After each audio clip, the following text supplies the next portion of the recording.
Okay, good afternoon. I'm going to talk about using fluid variational variables to obtain new analytic solution with non-zero helicity. Now, the problems I'm going to solve are about Eulerian fluid dynamics. The variables are the velocity field and the density rho, which are a total of 4 functions. And of course, there are some quantities which you have to give. Equation of state, P is a function of rho. I will assume barotropic flow, so there is no temperature. Those are the equations which you well know. A continuity equation is just mass being conserved. Euler equation is just Newton's second law for continuous matter. And when you take the rotational of the velocity and you get the rotation of the Euler equation, you get this equation, which means that the vortex lines are co-moving. They move with the fluid, and hence the topology of the vortex line is conserved, and one can create a coordinate system which is based on the vortex lines. Now, I will call the coordinates alpha, beta, and mu. Alpha and beta are just surfaces whose intersection is vorticity lines. You don't have those surfaces for any kind of topology, but for some topologies you do, and I will refer to those topologies. If you choose alpha and beta correctly, you may write omega is grad alpha cross grad beta, and this means that the velocity is now given in the Clebsch form, which is alpha grad beta plus another function grad nu. Now you need a third coordinate, which is a coordinate telling you where you are along the vortex line. This was called metage by Joseph Katz and Donald Lynden Bell in the paper from 1982.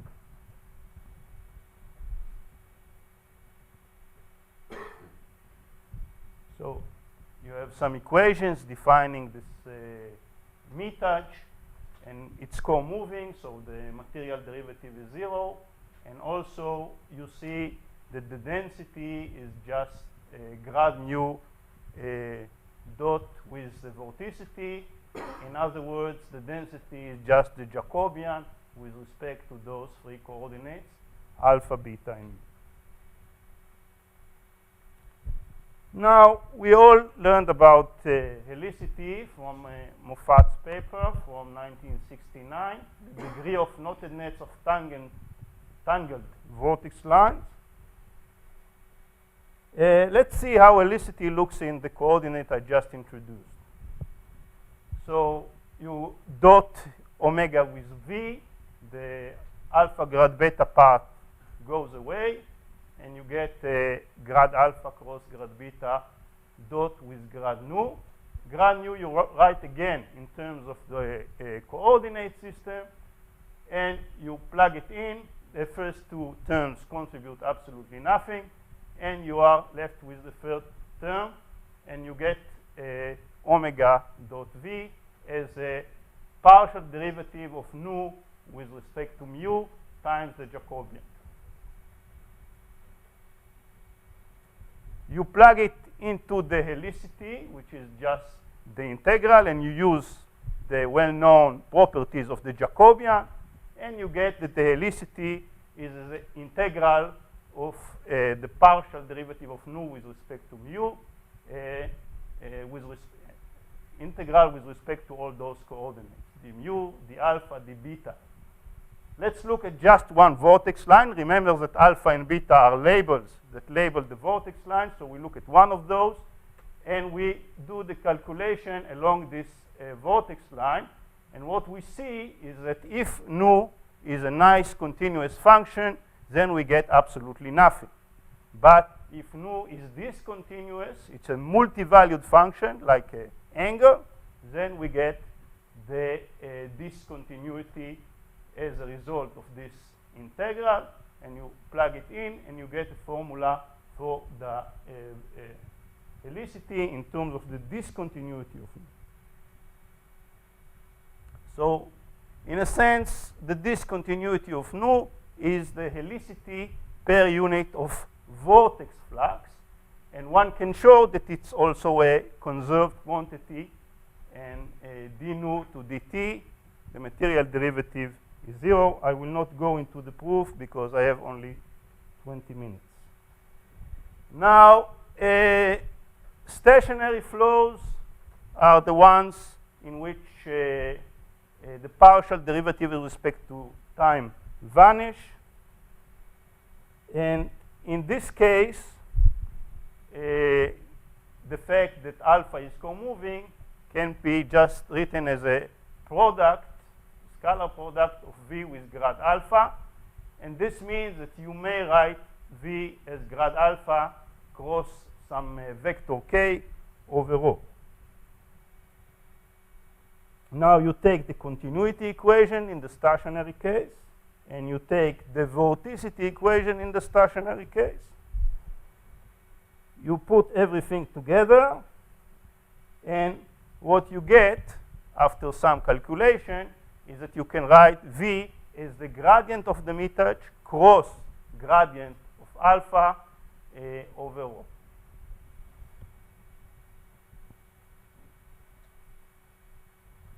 Now, let's put those two equations.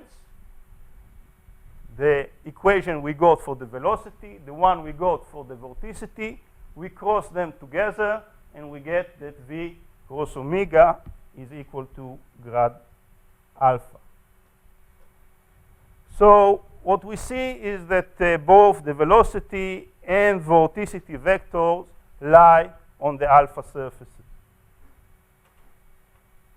Now, let's talk about a variational principle. Remember, I said that those are variational variables. Well, you can write a variational principle. Just take this Lagrangian. This would be the Lagrangian density. Epsilon here is just the specific internal energy. And plug in the equation for rho and the equation we got for the velocity, which is grad mu cross grad alpha over rho, and you get a field theory which has just 3 functions. Remember that the original theory was with 4 functions, but that's the way things go. And if you calculate the variation with respect to mu alpha and beta, you get back the Euler equation. So alpha, beta, and mu are variational variables, and the W here is just the specific enthalpy. Now, if you connect those two equations, Euler equations and the equations we got for V cross omega, you see that alpha is just a Bernoullian surface.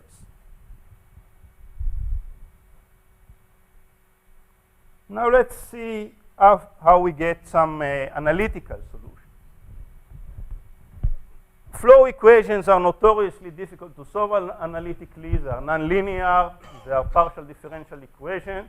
But let's see how, in terms of the functions that we defined, we can solve the equations.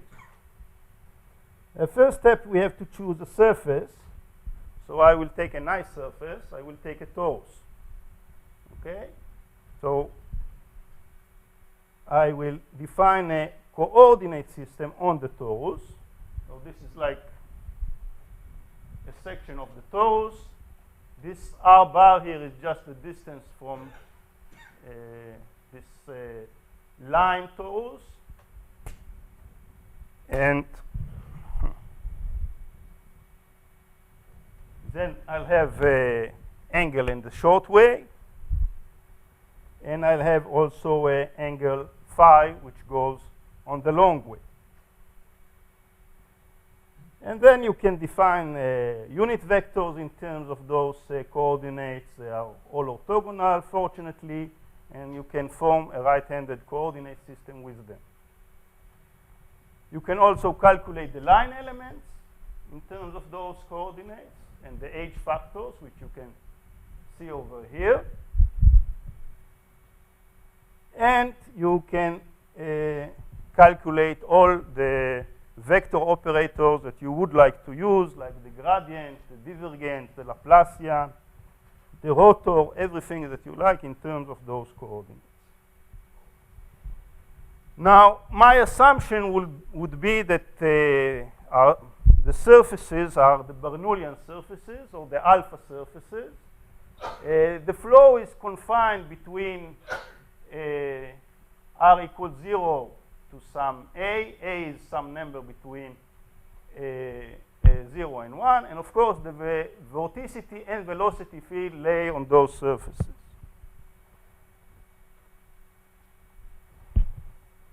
Okay.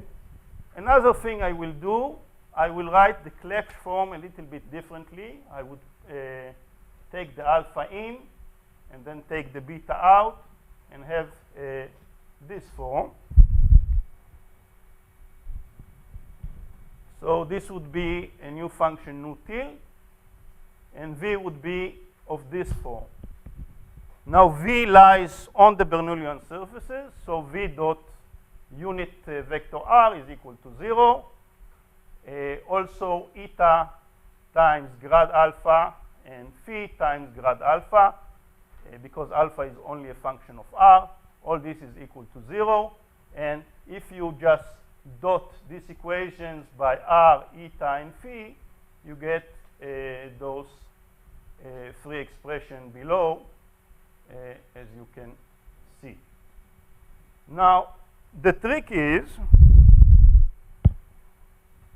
to notice that if nu tilde is a proper function, then if you take a derivative with respect to phi and then a derivative with respect to eta, it would be the same as taking a derivative with respect to eta and then a derivative with respect to phi.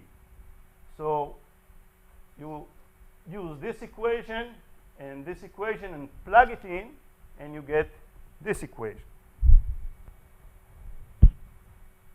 Now, you want to solve it. There may be many solutions. I chose this particular solution, in which v eta is gamma s, a function of r over 2 pi r, and this would be gamma l of r and phi over 2 pi big R. So you plug it in, you see that the equation is satisfied. But that's not the end of the story. V must be of this form. If you write it in terms of the coordinates, you get v eta this way and v phi this way.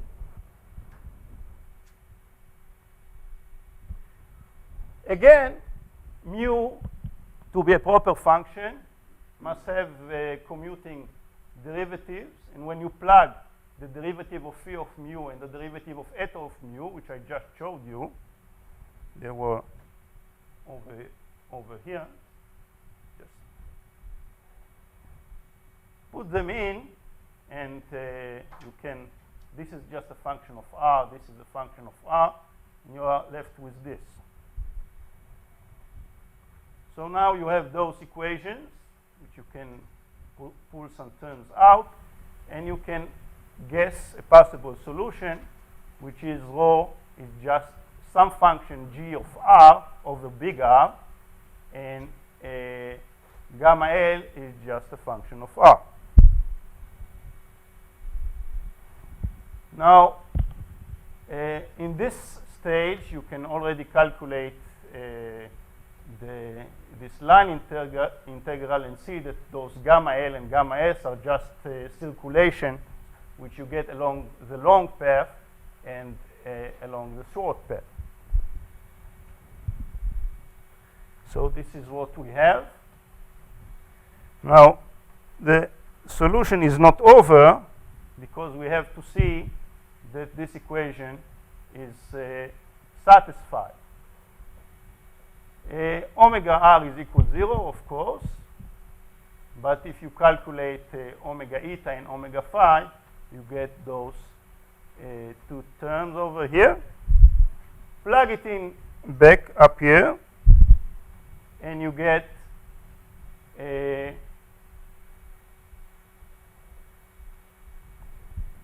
did I miss something? No,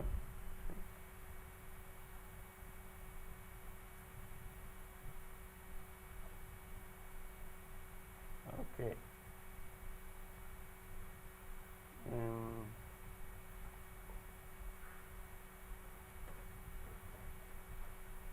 I think I have some missing slide over here, but okay, let's remember this. We'll come to this later. This is V eta and V phi that we got before. Because we know now what V eta and V phi is, we can integrate for mu, and notice the mu is now a function of phi, and it depends on this integral, which means it's a non-single value. Now this integral you can calculate analytically, and you get those two functions, which I call I and double I, which are also non-single valued. You can see that 3 minutes, okay, that would be enough. You go, if you take 2 pi, you don't return to the same point. Again, over here. So those are multi-valued functions in terms of eta. Now, put the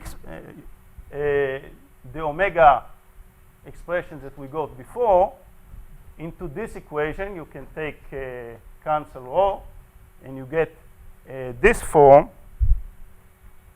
and this gives you this equation. Now, alpha depends only on r. This depends on r, but this depends on r and eta. And this means that gamma L of r cannot depend on r. It must be a constant. Okay? So we are left with this expression. And omega eta is 0. Okay. Now we can get the rest of the functions. We can calculate nu tilde and beta and nu in terms of nu tilde and beta. All of those are non-single values. They depend on eta and phi.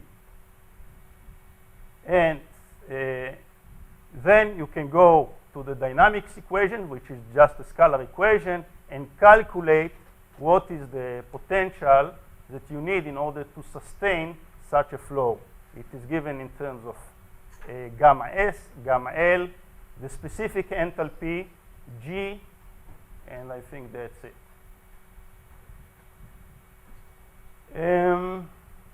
Helicity. Let's calculate the helicity. The discontinuity of along phi is gamma L. The vortex flux in this direction is given in terms of these equations, and the helicity, which is calculated in terms of this formula, is given as gamma L times gamma S0 minus gamma SA. If you have calculated using the traditional formula, you would get the same thing just as well. Now, what does it mean? Well, the helicity is a result of the azimuthal vortex lines surrounding a virtual vortex line going along the torus symmetry axis. The helicity, as I said, can also be calculating using the traditional equation, yielding the same result. So let me conclude by saying that it was shown that using the variation variables, a new class of helical flow was derived, and I thank you for your attention.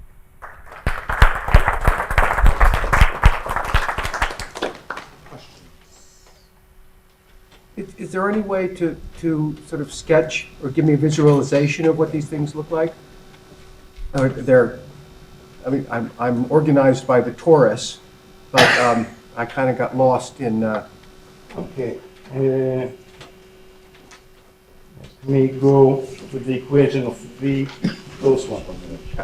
Okay. You have the torus. right? Okay. You have the long way, Yeah, and you have the short way. yeah, Now those are the velocity components. The velocity field is on the torus. So it does not go perpendicular to it. VR is equal to 0. And it goes something right. like this. So a particle path is, lives on a toroidal surface and swirls around it in both toroidally and poloidally. Yeah. Is that right? Yeah. Okay. In both the long way and the short way. So it foliates the three-dimensional space flow? It foliates, I mean, if you, the torus does not reach the, Right, the origin, of course. the origin, Right, but no. otherwise, yeah, there is no limitation. They are confined on the torus? Or Yeah. The velocity field and the vorticity field are both on the torus. Okay? Let me show you the equation again.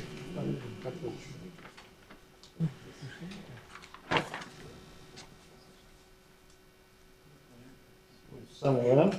Yeah. This one. Okay? Alpha is the surface, which is also the Bernoullian surface, and V and omega are both on the surface.